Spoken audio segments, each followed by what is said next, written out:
जय हिंद साथियों, मैं उर्मी कॉम्पिटिटिव क्लासेस शैलेंद्र श्रीवास्तव। आज हमारी सामान्य अध्ययन की यह 7वीं क्लास है। इस क्लास में भारतीय राज्य व्यवस्था, भारतीय अर्थव्यवस्था, तुगलक वंश से संबंधित क्वेश्चन हैं और इसके पहले वाली क्लास में 13 क्वेश्चन तुगलक वंश से संबंधित थे तथा 2 क्वेश्चन 14वां 15वां क्वेश्चन जनसंख्या से संबंधित थे। आज मैं आपको यह बताना चाहता हूं दोस्तों, ये जो 1 मिनट की क्लास है इसमें मैं महत्वपूर्ण टॉपिक लेके आऊँगा जो अधिकतर हम लोगों के परीक्षाओं में गलत हो जाते हैं। अब परीक्षाओं में अगर ये 1 मिनट की क्लास देखते रहेंगे तो कभी भी गलत होने के चांस नहीं रहेंगे। कभी कभी क्या होता है कि हम पढ़े तो होते हैं मगर हम उसको गेस नहीं लगा पाते और गलत क्वेश्चन हो जाते हैं। हो सके तो दोस्तों वो जो 1 मिनट की क्लास है उसको कहीं ना कहीं लिख लिया करें, कभी आपको रिवीजन करने में आपको सही साबित होगा। दोस्तों चलो चलते हैं, देखते हैं क्वेश्चन। पहला क्वेश्चन है हमारा 2011 की जनगणना के अनुसार भारत में सबसे अधिक जनसंख्या घनत्व वाला राज्य कौन सा है? एक का ए विकल्प सही होगा। 2011 की जनगणना के अनुसार भारत में सबसे अधिक जनसंख्या घनत्व वाला राज्य बिहार होगा। अगर हमको यही क्वेश्चन पीछे से और किसी क्लास उसमें क्रम में लगाने के लिए आए तो भारत में सबसे अधिक जनसंख्या घनत्व बिहार की है, दूसरे नंबर पे पश्चिम बंगाल है, तीसरे नंबर पे केरल है, चौथे नंबर पे उत्तर प्रदेश है। कभी कभी क्वेश्चन अभी तक एक बार पूछा भी जा चुका है, उत्तर प्रदेश का भारत की जनसंख्या घनत्व में कौन सा स्थान है? तो उत्तर प्रदेश का भारत की जनसंख्या घनत्व में चौथा स्थान है। चलो दूसरा क्वेश्चन देखते हैं दोस्तों। दूसरा क्वेश्चन हमारा है वित्तीय वर्ष 2023-24 में भारत को सर्वाधिक एफडीआई का फुल संकेत है दोस्तों, फॉरेन डायरेक्ट इन्वेस्टमेंट किस देश से प्राप्त हुआ है? सबसे अधिक एफडीआई सिंगापुर से हमको प्राप्त हुआ है। एफडीआई का मतलब होता है कोई विदेशी कंपनी हमारे भारत में उद्योगों में निवेश करती है, कंपनी बनाती है, उससे संबंधित होता है। कभी कभी एफडीआई का फुल फॉर्म भी पूछ सकता है किसी छोटे एग्जाम में, तो इसको याद रखना, फॉरेन डायरेक्ट इन्वेस्टमेंट। हम अगले क्वेश्चन में चलते हैं दोस्तों। अगला हमारा क्वेश्चन है, तीसरा है, संविधान में संशोधन की पहल की जा सकती है। इसमें दिया है केवल लोकसभा में, केवल राज्यसभा में, संसद के किसी एक सदन में, और डी है इनमें कोई नहीं। 3 का विकल्प सी सही होगा दोस्तों। संविधान के अनुच्छेद 368(2) में दिया है संसद के किसी भी सदन अर्थात लोकसभा या राज्यसभा से किसी भी सदन से संविधान संशोधन की पहल की जा सकती है। यह हमारा संविधान के अनुच्छेद 368(2) में इसकी व्याख्या की गई है। अब हम चौथे क्वेश्चन में चलते हैं दोस्तों। चौथा क्वेश्चन है हमारा, संविधान के किस अनुच्छेद द्वारा पृथक अनुसूचित जनजाति आयोग का गठन किया गया है? अनुच्छेद 368 में पृथक अनुसूचित जनजाति आयोग का गठन किया गया है। 368 में भारतीय संविधान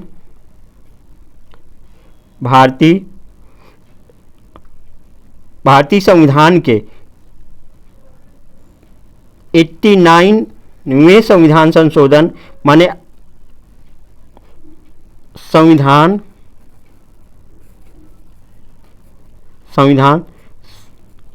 संशोधन द्वारा पृथक अनुसूचित जनजाति आयोग के गठन का उल्लेख किया गया है। इसमें 89वां संविधान संशोधन कब हुआ था? तो 2003 में हुआ था। 2003 उस समय अटल बिहारी वाजपेयी की सरकार थी। कभी कभी सरकारें भी पूछ लेता है कि यह संविधान संशोधन हुआ तो उस समय किसकी सरकार थी, तो उस समय अटल बिहारी वाजपेयी की सरकार थी, माने भाजपा की सरकार थी। और कभी कभी ये भी पूछ लेता है कि किस पंचवर्षीय योजना में इस आयोग का गठन किया गया, तो ये भी कभी कभी आता है। तो वो जो पंचवर्षीय योजना में जो दिया रहता किस वर्ष से किस वर्ष, इसको भी थोड़ा सा अपने दिमाग में अधिकतर दोस्तों बैठा ले रहना, क्योंकि ये अधिकतर क्वेश्चन डीपली आ जाते हैं तो हम लोग गलत कर देते हैं। चलो दोस्तों दूसरा क्वेश्चन देखते हैं।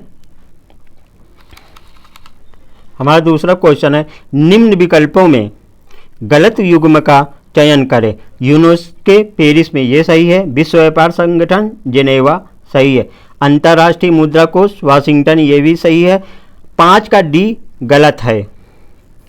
संयुक्त राष्ट्र खाद्य कृषि संगठन मैड्रिड में नहीं है, यह रोम में है। कहाँ पे है? रोम। रोम कहाँ है? इटली में।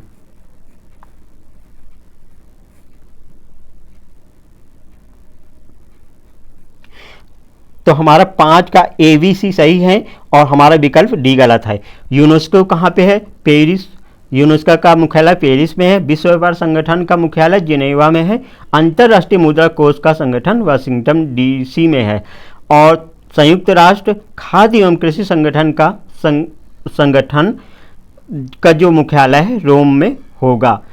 ये अधिकतर मुख्यालय से संबंधित और संबंधित संस्था से संबंधित क्वेश्चन आ जाते हैं दोस्तों, इसको भी अधिकतर ध्यान रखना, क्योंकि ये एक एक नंबर जो है ना हमें आगे बढ़ने के लिए बहुत मजबूत स्थिति प्रदान करते हैं दोस्तों। चलो दोस्तों हमारा 6वां क्वेश्चन है, किस दुर्ग की दीवारें मिस्र की पिरामिडों की भांति भीतर की ओर झुकी हुई हैं? तो 6 का विकल्प ए सही होगा। तुगलकाबाद दुर्ग की जो दीवारें हैं मिस्र के पिरामिड की भांति झुकी हुई हैं। इस दुर्ग की स्थापना गियासुद्दीन तुगलक ने किया हुआ था। गियासुद्दीन तुगलक ने किया हुआ था। उसने तुगलकाबाद नामक एक नगर बसवाया था, वहीं पे इसने तुगलकाबाद दुर्ग का निर्माण किया था सुरक्षा की दृष्टि से। तो हमारी किस दुर्ग की दीवारें मिस्र के पिरामिडों की भांति झुकी हुई हैं? तो तुगलकाबाद दुर्ग। 6 का इस विकल्प सही होगा। अब हम 7वें क्वेश्चन में दोस्तों चलते हैं। 7वां क्वेश्चन है हमारा, वह कौन दिल्ली सल्तनत का प्रथम सुल्तान था जिसने शरीयत और उलेमा को राज्य शासन में प्रधानता दी थी? तो 7 का विकल्प सी सही होगा। फिरोज शाह तुगलक एक ऐसा शासक था जिसने दिल्ली सल्तनत में शरीयत एवं उलेमा वर्ग को राज शासन में प्रधानता थी। अलाउद्दीन खिलजी बलवन एक ऐसे शासक थे जिन्होंने धर्म और राज को दोनों को अलग अलग करके राज में शासन किया हुआ था। ये बात जरूर याद रखना दोस्तों। शरीयत उलेमा को राज शासन में किसने प्रधानता दी?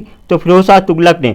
और अलाउद्दीन खिलजी और बलवन एक ऐसे शासक थे जिन्होंने शरीयत और उलेमा को प्रधानता नहीं दी थी।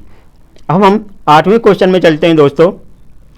8वां क्वेश्चन है हमारा, अमीर खुसरो ने अपने किस ग्रंथ में गियासुद्दीन तुगलक के कार्यों का उल्लेख किया है? तो 8 का विकल्प ए सही होगा। तुगलकनामा में अमीर खुसरो ने अपने गियासुद्दीन तुगलक के कार्यों का उल्लेख किया है। हम 9वां क्वेश्चन चलते हैं दोस्तों। 9वां क्वेश्चन है हमारा,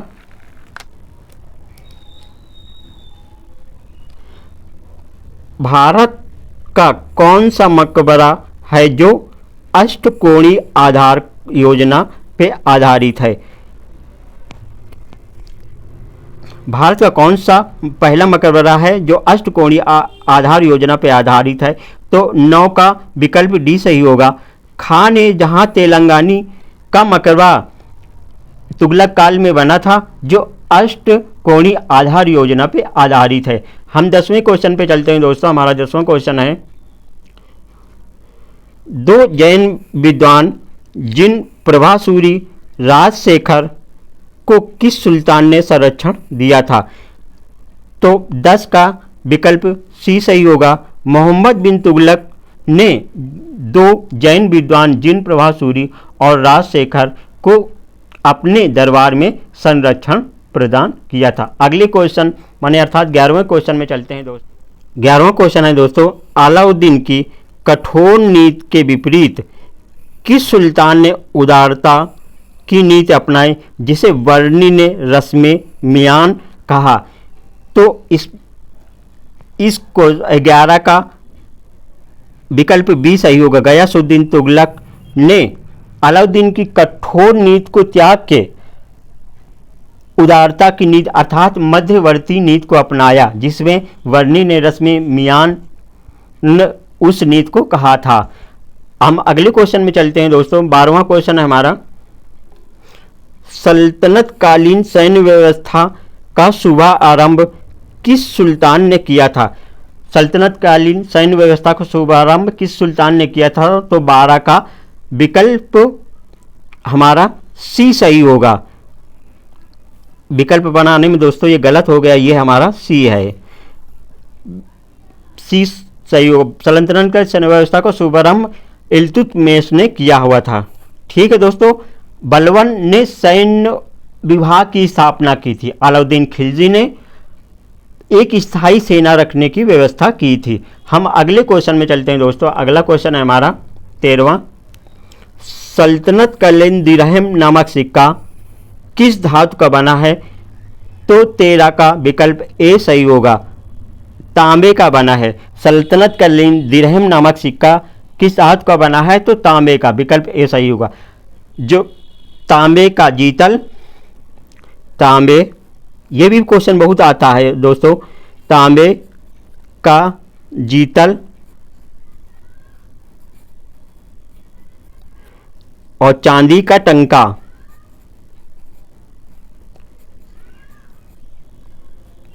इल्तुतमिश ने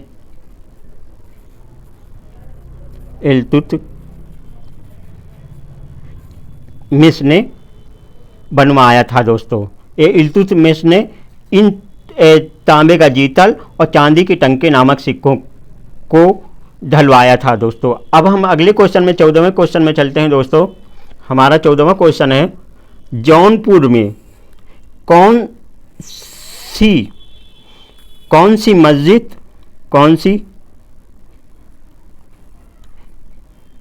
मस्जिद स्थित नहीं है? जौनपुर में कौन सी मस्जिद स्थित नहीं है? तो हम इसको देखते हैं। इसमें विकल्प ए में दिया है फोर्ट मस्जिद, विकल्प बी में दिया है झंझोरी मस्जिद, और विकल्प सी में दिया है चार मीनार मस्जिद, और विकल्प डी में दिया अटाला मस्जिद। 14 का विकल्प सी सही होगा। जौनपुर में कौन कौन सी मस्जिदें स्थित हैं? तो फोर्ट मस्जिद, झंझोरी मस्जिद, अटाला मस्जिद। और कौन सी मस्जिद नहीं जौनपुर में स्थित है? चार मीनार मस्जिद। ये कहाँ है? तो गोलकुंडा में है, गोलकुंडा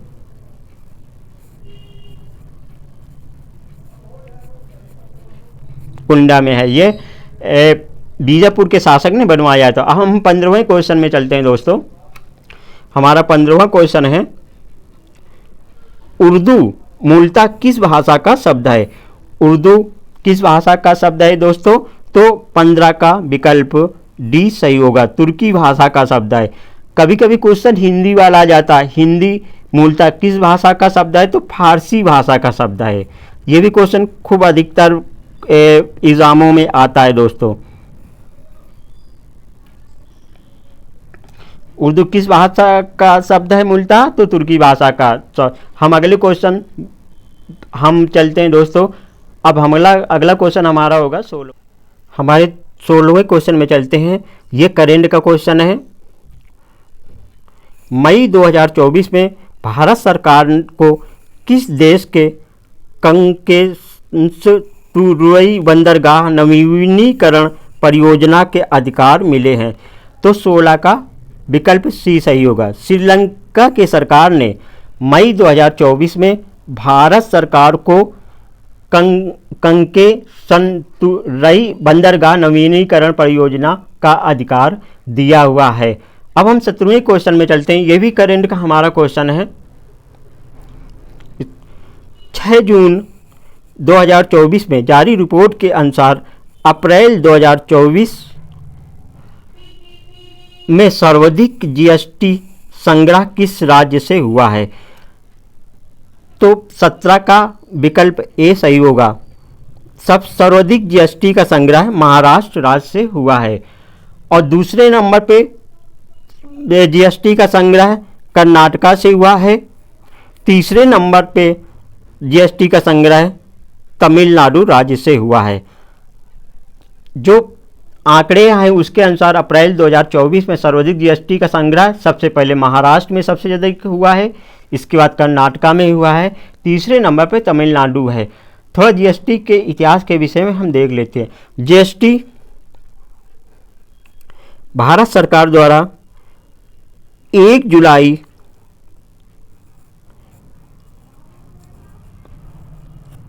2017 को भारत में लागू किया गया था।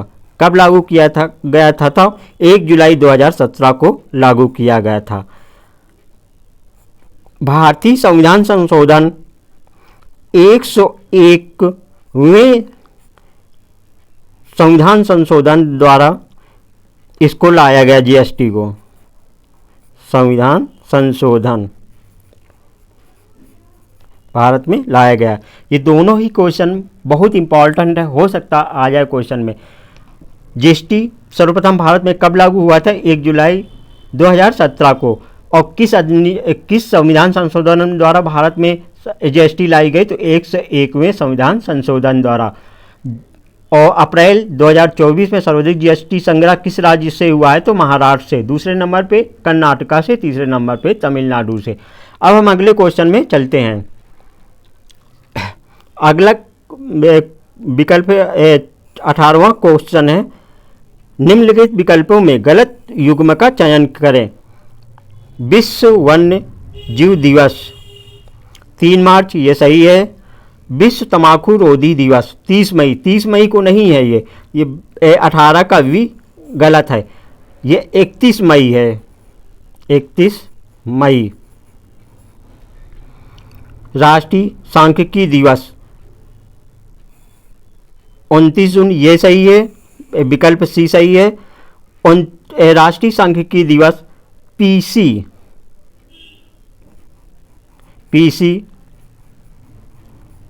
महालानोविस